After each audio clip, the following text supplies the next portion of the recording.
오늘부터 우리는 4주간 해피엔딩 프로젝트를 진행합니다.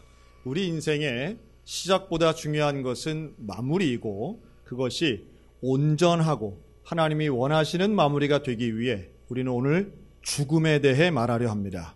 그리고 이 죽음이 무엇인가, 또 우리는 죽음을 어떻게 맞이할 것인가 라고 하는 문제를 제기합니다. 죽음이란 생명의 단절을 의미하죠. 또한 죽음은 이별을 의미하기도 합니다. 아무리 사랑하는 사람이라도, 아무리 귀한 내 소유물이라도 죽음은 그것들과 이별하게끔 합니다.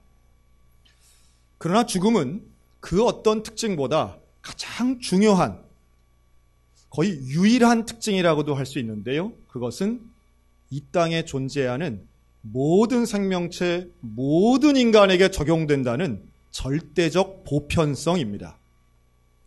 예외가 없기 때문에 인종이든 체질이든 소유든 능력과는 상관없이 어떤 종류의 인간이라 할지라도 죽음의 문제 앞에서는 예외가 없기에 이 부분은 우리가 반드시 알아야 된다라고 하는 겁니다. 그런데 우리나라와 같은 유교문화권에 사는 분들은 이 죽음에 대해 말하는 것을 터부시하는 경향이 있습니다. 특별히 자신의 죽음은 물론이고 사랑하는 가족이나 혹은 부모님의 죽음에 대해 말하는 것조차가 잘못된 것이고 불효하거나 불경한 일이 된다고 생각하는 경향이 있기 때문에 우리는 언제나 죽음을 갑작스럽게 맞닥뜨리게 됩니다. 죽음을 준비한다는 것은 뭔가 잘못하는 일인 것처럼 생각하곤 하기 때문입니다. 그러나 예외 없는 인간이라면 누구나 맞닥뜨려야 하는 이 죽음의 문제는 누구나 고민해야 되고 묵상해야 되고 준비해야 된다는 원칙론에 있어서는 아마도 반대가 없으실 거라 생각합니다. 그럼에도 불구하고 죽음은 우리를 두렵게 합니다. 죽음이 우리에게 두려운 이유가 뭘까요? 성경은 죽음이 시작된 것이 인간의 죄 때문이라고 말합니다. 그리고 그 죄로 인하여 우리를 하나님과 분리시켰고 이 죽음은 인간에게는 막연하지만 절대적 두려움, 그리고 가능하면 죽지 않기 위해서 노력하는 생존 본능과 함께 우리를 유지하고 지탱하는 힘이 되기도 합니다. 자, 죽음을 두려워하는 이유, 제가 볼 때는 제일 큰 이유 한 가지와 기타의 이유 여러 가지가 있는 것 같습니다.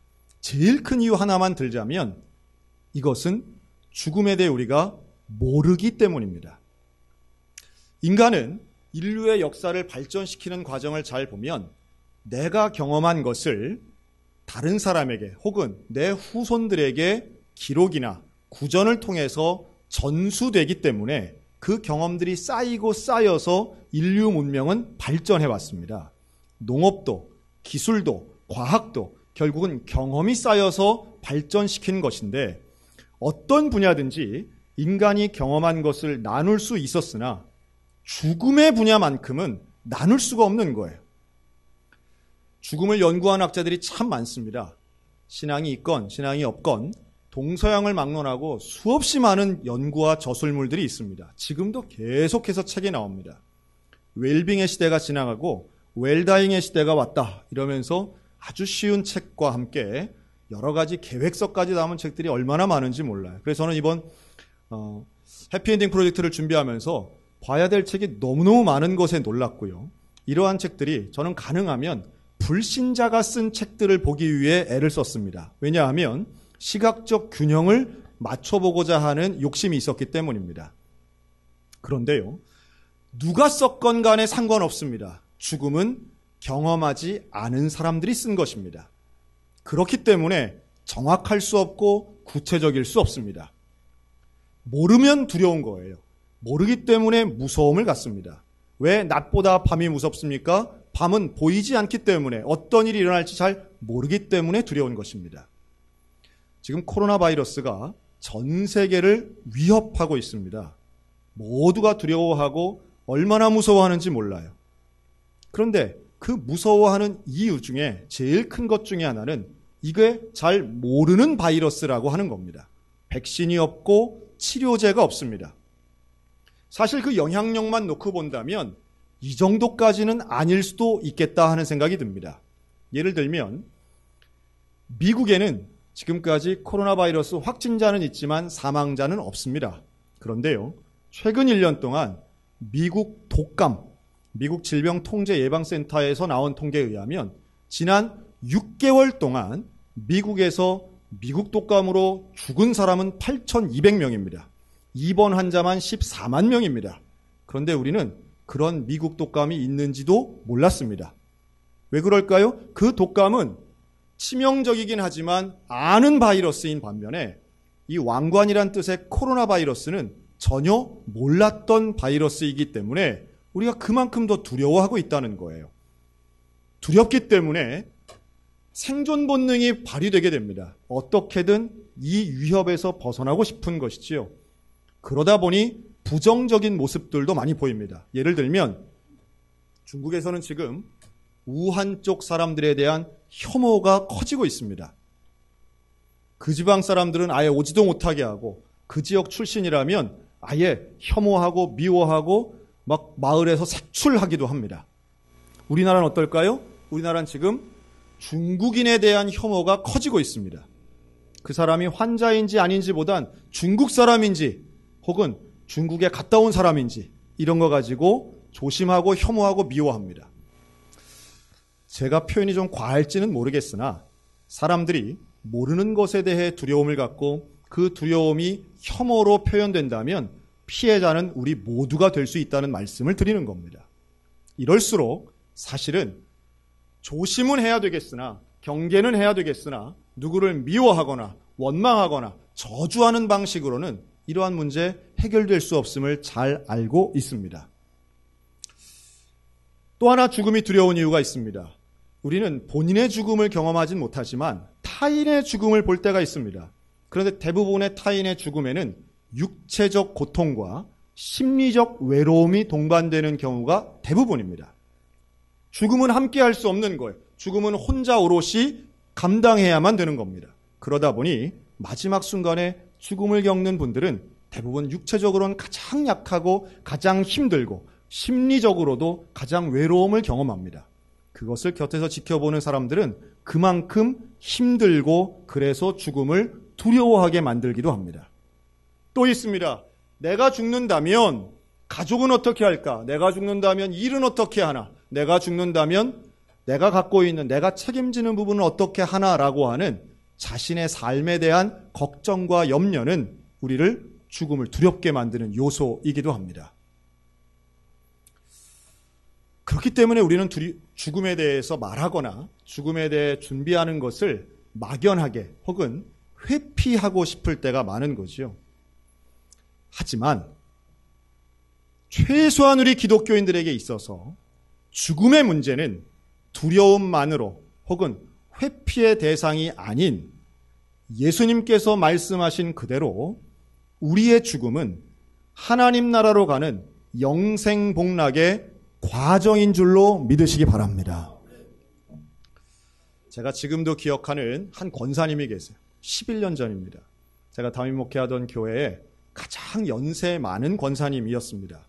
이분은 평생을 기도하시는 분이었습니다. 누구보다 제일 먼저 주일날 교회에 오시고 한번 기도하시면 금요일 저녁에 기도하시면 제일 오랫동안 기도하시던 그런 분이셨어요. 혼자 사시는데 그 집을 당신의 집을 기도원이라고 부르고 계셨습니다. 그 집에 신방 가면 우리 기도원에 오신 걸 환영한다고. 기도원 간판도 없고 뭐 다른 사람은 아무도 없지만 그냥 이 권사님은 본인 집을 기도원이라고 생각하셨어요. 그래서 누구를 위해 기도하실 때도 항상 낭낭하고 쩌렁쩌렁한 목소리로 기도해 주셨습니다. 근데 그랬던 권사님이 90세가 다 되어서 연로해지신 거예요. 자녀들에 의해서 요양병원에 입원하셨습니다. 말기 암이셨고 뭐 거의 이제 다 말라가시는 수준이었습니다. 그 병원에 제가 자주 신방을 갔습니다. 그런데 제가 갈 때마다 이 권사님이 하시는 말씀은 늘 똑같았어요. 저를 붙잡고 뭐라고 하느냐 하면 목사님, 하나님은 나를 고쳐주십니다. 다음 주면 교회 갈 수 있으리라고 믿습니다. 이분은 얼마나 확신에 차셨냐면 물론 신유의 경험도 참 많이 하신 분이세요. 하나님은 전지전능하시고 신유의 하나님, 죽은 자도 살리시는 하나님, 암도 낫게 하시고 나를 일으켜 주시라고 나를 믿습니다. 이러시는 거예요. 자, 이런 분을 신방 가서는 기도를 어떻게 해야 될까요? 1번, 권사님 그게 아니고 천국에 대한 소망을 가지셔야 됩니다. 2번, 그럼요 권사님, 하나님은 권사님 깨끗하게 치유하시고 하루면 됩니다. 자, 1번 기도, 2번 기도 뭐 해야 돼요? 저는 2번 기도를 했습니다. 권사님이 너무도 확신 가운데 계셨기 때문에 저도 맞습니다. 기도하면 낫습니다. 하고 저도 손을 얹고 하나님 고쳐주실 줄로 미시. 그럴 때는 믿습니다가 미시 이렇게 나오죠. 믿습니다. 그리고 정말로 제 한쪽 편에서는 이게 어떻게 나을 수가 있지? 이분은 돌아가실 텐데 하는 마음도 있었지만 또 저에게도 1% 정도의 정말 하나님이 기적을 베풀어 주실 수도 있겠구나 하는 생각이 있었습니다. 그리고 제가 마지막 찾아갔던 신방하고 이틀 만에 권사님 돌아가셨어요. 결국 끝내 교회를 못 오셨습니다. 제가 그 장례를 하면서 지금까지도 드는 생각이 있습니다. 뭐가 잘못된 것일까? 이 권사님은 단 1%도 의심하지 않았어요. 하나님은 나를 고쳐주실 거라는 믿음이 있었습니다. 그 믿음이 잘못되었다라기보다 아쉬운 점이 있다면 그 권사님은 믿는 자는 아파도 안 되고 죽어도 안 되는 거예요. 하나님의 영광 돌리려면 자기가 죽으면 안 된다고 믿으셨다는 거예요. 그러나 인간은 누구나 죽습니다. 죽어도 죽습니다. 죽어도 안 죽는 게 아니에요. 저는 그 이후에 많은 묵상과 반성을 했습니다. 무조건 살려달라고만 하는 게 과연 최선일까? 그게 과연 하나님이 원하시는 바일까라고 하는 거예요. 하나님이 주시는 죽음의 과정을 우리가 순종으로 받아들일 수도 있어야 하는데 우리는 어느 틈엔가 죽으면 안 된다고 생각하는 경향이 있다는 말씀이에요. 믿는 자는 죽어도 살겠다. 여러분, 그 말의 뜻을 우리가 잘 곱씹어 봐야 됩니다. 주를 위하여 죽는 것은 복이 있는 것이지, 그리고 하나님이 정해주신 기간만큼 사는 것이지, 그 기간을 내가 정할 수 없다라고 하는 겁니다. 그런 면에서 오늘 본문은 지혜로운 자는 누구인가 하면 그 마음이 초상집에 있는 사람이 지혜로운 사람이라고 말합니다. 왜 그렇습니까? 지혜의 근본은 여호와를 아는 것이기 때문에 그렇습니다. 죽음을 묵상하면 교훈을 얻게 됩니다. 가장 중요한 교훈은 우리 인생이 유한하다라고 하는 거예요.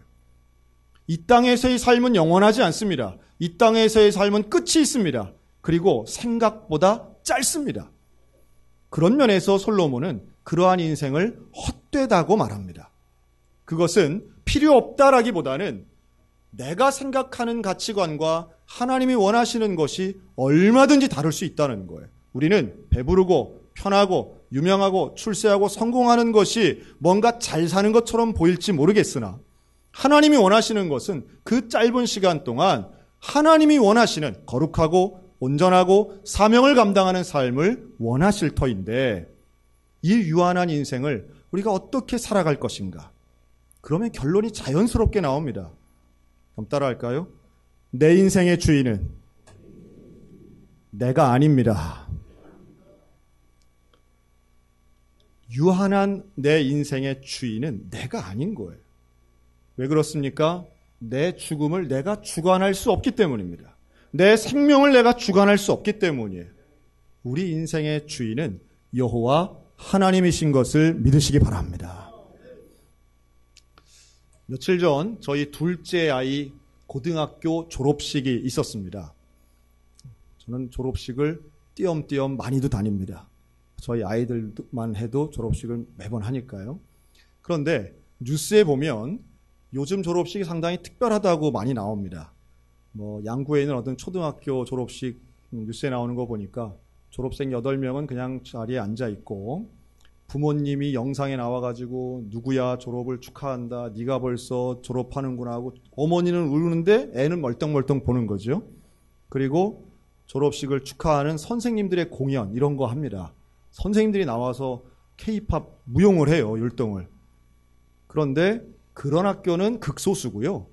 대부분은 우리가 예상하는 순서들을 합니다. 국민의례 하고요. 애국가도 부르고 국기에 대한 경례도 하고요. 그리고 졸업식의 하이라이트, 교장 선생님 말씀을 합니다. 안 한다는 뉴스는 아주 소수의 학교고요. 대부분은 교장 선생님 말씀을 합니다. 이번에도 저희 아이가 다니는 학교에 교장 선생님이 나오셔서 앞에서 말씀을 하시는데 하여튼 주제는 그거였습니다. 네 인생의 주인은 누구라고요? 너 자신이라고. 너는 주인공이라고. 엑스트라로 만들지 말라고. 아주 열변을 토하시는데 그러면서 제가 저희 아이한테 그랬습니다. 선생님은 그렇게 말씀하셨지만 네 인생의 주인은 네가 아니다. 네 인생의 주인은 네가 아니다.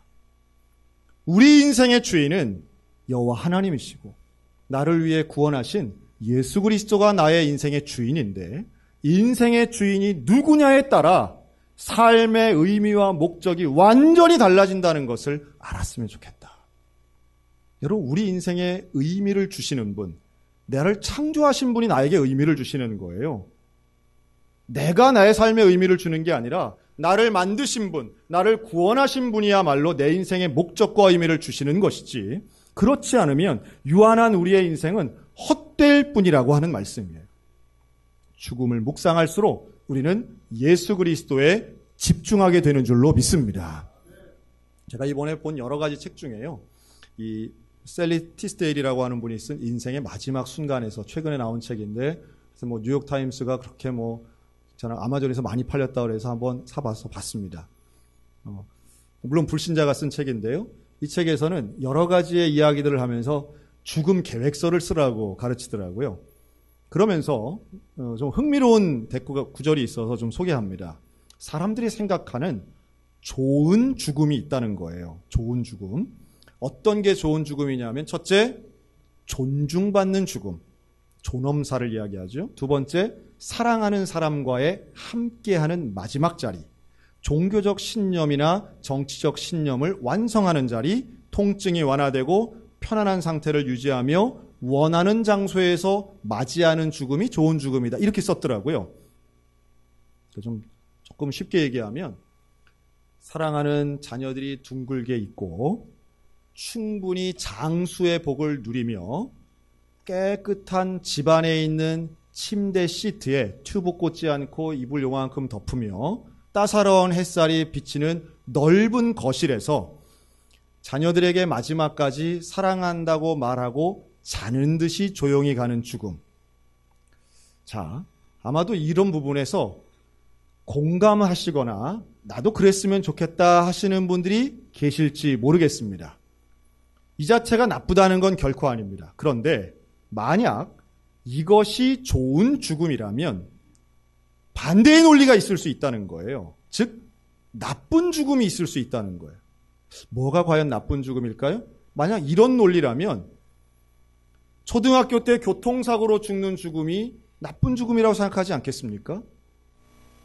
여러분, 좋은 죽음과 나쁜 죽음에 대해서 각자의 생각이 다를 수는 있겠으나 제가 하나의 비참한 죽음 하나를 소개한다면 인류 역사에서 가장 비참했던 죽음, 30대 초반의 나이에 모두 앞에서 벌거벗겨지고 십자가에 달려서 조롱과 멸시를 당하고 피를 흘리고 죽으신 예수 그리스도의 죽음은 결코 편안하거나 축복받거나 안위한 죽음이 아니었다는 말씀이에요.